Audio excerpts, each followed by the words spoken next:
역사 공부, 역사 바로 알기. 역사는 승자가 기록하지만 미래를 비추는 거울이기도 하다. 우크라이나와 러시아는 왜 원수지간이 되었고 한국은 어떠할까? 같은 뿌리를 둔 우크라이나와 러시아는 왜 이렇게 적대적인 관계가 되었을까? 한민족이 고구려, 백제, 신라로 나누어졌듯이 러시아, 우크라이나, 벨라루스, 벨로루시아, 빌라루시아는 키예프 공국이란 같은 뿌리에서 갈라진 나라이다. 키예프 공국의 수도 키예프, 키이우 키브는 현재 우크라이나의 수도이다. 같은 뿌리의 국가라서 이 세 나라의 언어는 따로 공부하지 않아도 서로 소통될 정도로 유사하다고 한다.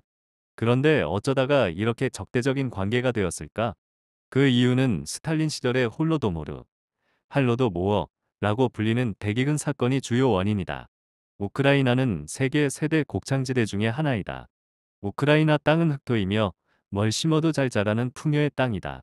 그런데 공산혁명 후 스탈린이 분홍, 플라크풀 울 아크를 처형하였다. 그들의 가죽을 벗겨서 비누로 만들었다. 쿨라크가 가진 농지를 다 몰수하고 집단농장 체제로 만들어 운영하였다. 집단농장마다 생산량을 할당하였다. 그러자 농산물 생산량은 확연히 줄어들었다. 당연한 결과이다. 농사짓는 기술을 가진 분홍을 다 처형했으니 그런 것이다. 열심히 해도 자기 것이 안 되는데 누가 열심히 농사 짓겠는가. 소련은 농산물이 줄어들어도 과도한 목표량을 수탈을 하였다. 그래서 그 세계 세대 곡창지대에서 굶어 죽는 사람이 생겨났다. 1933년 어느 날 단 하루 만에 28,000명이 굶어 죽었다고 한다. 집단 농장의 인구가 굶어 죽는 사람 때문에 30%로 쪼그라들었다. 배고픔을 참지 못한 우크라이나인들은 쥐, 개, 고양이, 벌레 등을 닥치는 대로 잡아먹었다. 나중에는 사람까지 잡아먹었다. 부모들은 자식을 서로 바꾸어서 잡아먹었다고 한다. 결국 인육을 파는 상점까지 생겼다고 한다. 그런데 더 놀라운 사실은 당시의 소련은 연 1,000만 명의 인구가 먹을 수 있는 여분의 식량을 가지고 있었다고 한다. 소련은 식량을 가지고 있었음에도 불구하고 우크라이나인들을 굶겨 죽었다. 당시에 약 500만 1,000만 명이 굶어 죽었다고 한다. 우크라이나인들은 이 대기근을 홀로도모르라고 부르고 매년 기념일엔 곡식 나달을 흩뿌리며 원혼을 달랜다고 한다. 상황이 이렇다 보니 우크라이나인들의 공산 땅에 대한 반감은 엄청 커졌다. 독일이 우크라이나 지역으로 쳐들어오자 해방군이라고 오히려 환영했다고 한다. 알다시피 독일이 홀로코스트를 자행했는데 유대인만 죽인 게 아니고 슬라브인도 엄청 많이 죽였다. 당시에 홀로코스트를 집행하는데 조력을 한 이들이 바로 우크라이나인들이라고 러시아인들은 주장한다. 어제도 푸틴이 우크라이나를 친나치 세력이라고 비난한 이유이기도 하다. 아무튼 이렇게 두 나라는 뿌리가 같은 나라이지만 이러한 연유로 적이 되었다. 최근에 우크라이나의 돈바스 지역은 왜 화약고가 되었나? 우크라이나의 우측 돈바스 지역은 도네츠크와 루한스크 두 지역을 합쳐서 부르는 이름이다. 이 두 지역은 러시아어를 사용하는 친러시아인들이 많이 산다. 그런데 우크라이나에 친서방 정권이 들어서면서 러시아어를 금지시켜버리고 우크라이나어만 사용하게 하고 나토 가입을 결정하자 친러시아인은 반발하였고 돈바스 지역을 중심으로 독립을 선포하였다. 그래서 우크라이나에서는 정부군과 독립선포한 돈바스 지역과 내전이 발생한 것이다. 이들 분쟁 지역은 민스크 협정으로 휴전을 했다. 중요한 협정 내용은 중화기를 사용하지 못한다. 돈바스 지역은 자체 주민 선거를 실시한다. 돈바스 지역은 우크라이나에 속하지만 연방제 방식으로 자치권을 확대한다 등 이었다. 그런데 블라디미르 푸틴이 돈바스에 두자치고 도네츠크와 루한크를 독립국으로 인정하였다. 이에 대해서 독일 총리 숄츠는 러시아가 돈바스를 독립국가로 인정하여 민스크 협정을 위반하였다고 비난하였다. 한편 푸틴은 우크라이나가 민스크 협정을 지키지 않았다고 비난했다. 그 이유는 자체 주민투표를 허용하지 않았다는 것이다. 자체 주민투표를 하면 주민들이 크림반도처럼 러시아와 합병을 결의할 가능성이 100%였다. 아무튼 푸틴은 돈바스 지역을 독립국으로 인정함으로써 우크라이나로부터 크림반도에 이어서 돈바스 지역까지 빼앗았다. 따라서 우크라이나와 러시아의 갈등의 주요 원인을 제공한 것은 공산주의였다. 공산주의는 파라다이스를 약속하지만 실제는 원한과 분노 그리고 질투심을 부추겨 지옥을 만들었을 뿐이다. 지옥으로 가는 길은 언제나 선의로 포장되어 있다. 동맹 없는 우크라이나를 바라보면서 평화 타령만 불러대면 저절로 평화가 온다고 믿는 멍청이들 아직도 꽤나 많은가 보다. 이번 우크라이나를 보라. 우크라이나에 힘이 없으면 우크라이나에는 평화도 없다. 우크라이나 국민들이 우리는 평화를 원한다. 우리는 전쟁을 원치 않는다. 아무리 소리쳐도 소용없음을 목도하지 않았는가. 우크라이나 단독으로는 러시아에 대항할 힘이 없으니 나토에 가입하려고 몸부림치는 저 모습을 보라. 동맹을 간절히 구하고 또 구하고. 그러나 러시아와 충돌을 원치 않는 나토에서는 완곡하게 거절했다. 그런데 조선반도의 절반인 대한민국은 어떠한가? 대한민국은 세계 초강대국 미국과 1953년 한미상호방위조약이라는 동맹을 맺은 후 69년이 지나 거의 70년. 그동안 한국은 평화와 번영을 누려왔다. 동맹의 중요성에 대한 단문. 한미상호방위조약 이전 70년, 한미상호방위조약 이후 70년을 비교. A. 한미상호방위조약 이전 70여 년 동안 이 땅 안팎에 무슨 일이 터졌는지 큰 사건들 중심으로 15개만 정리. 1.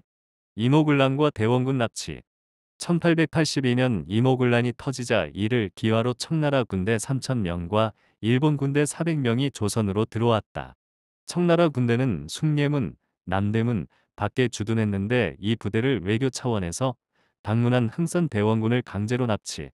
청나라 텐진, 천진으로 압송. 당시 청나라의 실권자였던 리홍장이 멋대로 대원군을 신문하고 텐진 서쪽 바오딘 보정에 구금시켰다. 3년이 흘러 1885년 이 되어서야 대원군을 풀어주어 겨우 귀국했다. 2. 동학난과 청일전쟁. 1894년 학정에 못 견딘 전라도 고부 농민들이 전봉준과 동학교도들을 중심으로 난을 일으켰다. 그러자 이를 기화로 일본이 조선에 대규모 군대를 보내었고 조선에서의 지배권을 놓고 청나라와 일본 양국 간의 청일전쟁은 1894년에서 1895년에 터졌다.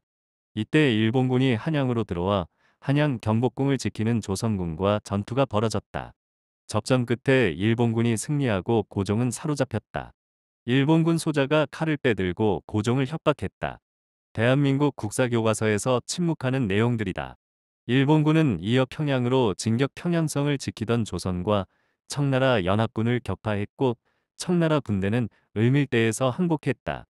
연이어 벌어지는 여러 전투에서 일본은 모두 승리했고 조선에 대한 지배권을 차지했다. 조선 안에서 벌어진 청일전쟁, 전쟁터는 조선 땅. 전쟁 피해는 고스란히 조선인들의 몫이었다. 3. 1895년 을미사변. 청일전쟁이 1895년 4월 일본의 승리로 종결되자 조선 내에서 일본의 위세는 더욱 더 대단해졌고 동년 1895년 10월 8일 일본 낭인, 사무라이보다 낮은 계층들이 경복궁에 난입 오코르에 숨어있던 민비 일부 명성황후라고 부른다. 명성황후가 이 나라 역사에 저지른 죄가 결코 가볍지 않다. 고종은 선교사의 도움을 받아 러시아 공사관으로 피신했다. 이 사건을 후세 역사책에서는 아관파천이라 부른다. 당시 경복궁을 지키던 내금이 병사들은 무엇을 했을까? 일본 낭인들과 싸움에 밀려 도망갔었다. 자신들이 지키던 왕과 왕비를 버리고 도망간 조선 최고의 무사들. 이런 내용들도 민족주의 역사관에 입각. 자랑스런 역사만을 중심으로 기록하는 순엉터리 한국 국사교과서에서는 철저히 침묵하고 있다. 4. 1905년 을사조약, 외교권을 상실. 5. 1910년 한일합방, 조선이 망했다. 하지만 조선 왕족과 을사오적은 일본으로부터 상당히 높은 대우를 받았다. 태평양 전쟁에서 일본이 패망할 때까지 조선 왕가에 대한 일본의 대우는 변치 않았다.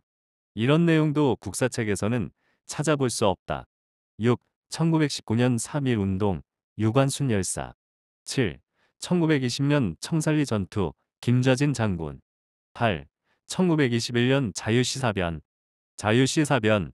1921년 러시아 자유시 알렉세예프스크에서 독립군 부대와 러시아 적군이 교전한 사건으로 흑화사변. 이라고도 한다. 자유시는 러시아 제야강, 제야 리버 변에 위치한 알렉세예브스크, 에일크사이에브스크 마을이며 현재는 스바보드니 라는 지명으로 불린다. 러시아어로 스바보다, 스보보타, 가 자유를 뜻하기 때문에 자유시라고 불렸다. 그리고 제야 강이 흘러 흑룡강, 과 합류하는 지점에 있는 중국의 국경도시 헤이허 흑하의 지명을 따서 흑하사변이라고도 한다. 출처 한국민족문화대 백과사전 자유시사변 9. 1941년 12월 7일 진주만 공습과 태평양 전쟁 발발 10.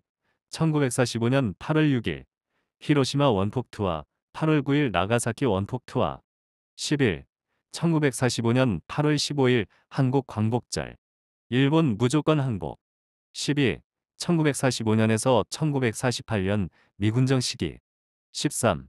1948년 8월 15일 대한민국 정부 수립 14. 1950년 6월 25일 북대래군 침략전쟁 1950년 9월 15일 인천 상륙작전 1950년 10월 9일 중공군 한국전쟁 개입 이 전쟁으로 300만 명 이상이 죽고 전국이 잿더미 됨 15. 1953년 7월 27일 휴전 전 세계 4개의 분단국 중 한 나라 유엔 범주 내에서는 유일 분단국 비한미상 호방위 조약 이후 70년 1953년 10월 1일 한미상 호방위 조약 체결 한미상 호방위 조약의 핵심은 한반도와 그 주변에 미군을 배치한다는 내용 주한미군 세계 초강대국인 미국의 군대가 주둔한 이후 70년 한미상 호방위 조약 이후 69년 그 기간 동안 어떤 큰 난이 있었나?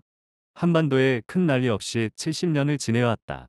포항제철, 삼성전자, 현대조선, 경부고속도로, 한강의 기적 등등 세계 10대 강국의 반열에 오름. 그 기간 동안 북한군 병사들은 의무복무기간 10년의 북한 경제는 발전할 수가 없었다. 한국 군대 복무기간 20개월. 젊은 청년들이 일하니 당근 경제 발전. 시 한미상 호방위 조약 이전 70년과 이후 70년 비교. 미군 주둔 이전 70년과 미군 주둔 이후 70년을 비교해보면 한미상 호방위 조약 이전 70년 동안 우리나라에 난리가 나면 청나라 군대가 들어와서 왕의 아버지를 납치해가고 이목을 난 우리나라의 난리 동학난가 나면 일본 군대가 쳐들어와서 경복궁 지키는 군대와 싸워서 경복궁을 점령하고 왕은 사로잡히고 청일전쟁 왕비는 칼 맞아 죽고 을미사변 나라는 망하고 한일합방 태극기 들고 독립을 외치면 총에 맞고 감옥 가고 3.1운동 독립군 광복군의 힘이 아닌 이승만 외교의 힘으로 간신히 독립했더니 1945년 8월 15일 광복절 소련 중공군대를 등에 업고 유-25 전쟁을 일으킨 북한 김일성 1950년 6.25 전쟁 그 6.25로 300만 명 이상이 죽었다. 그리고 1953년 한미상 호방위 조약이 맺어진 후 69년이 흘렀다. 그동안 조선반도에 무슨 난리가 있었나? 전쟁이 있었나? 공통적으로 코로나 바이러스 팬데믹만이 전 세계에 창궐했다. 북한은 고난의 행군을 겪으면서 수백만 명이 굶어 죽은 아시아 최빈국이 되었는데 한국은 세계 10대 강국이다. 동맹이란 이렇게도 중요한 것이다. 그러나 영영 씨가 대선 후보 시절 중국에서 제일 큰 방송국인 관영 CCTV 인터뷰에 나와서 자신이 대통령이 되면 한반도에 배치된 미국사들을 철수시키겠다고 선언했다. 그러면 한미동맹이 무사할 것 같은가? 한미동맹이 무너지면 그동안 누려왔던 평화와 번영은 어찌 될 것인가?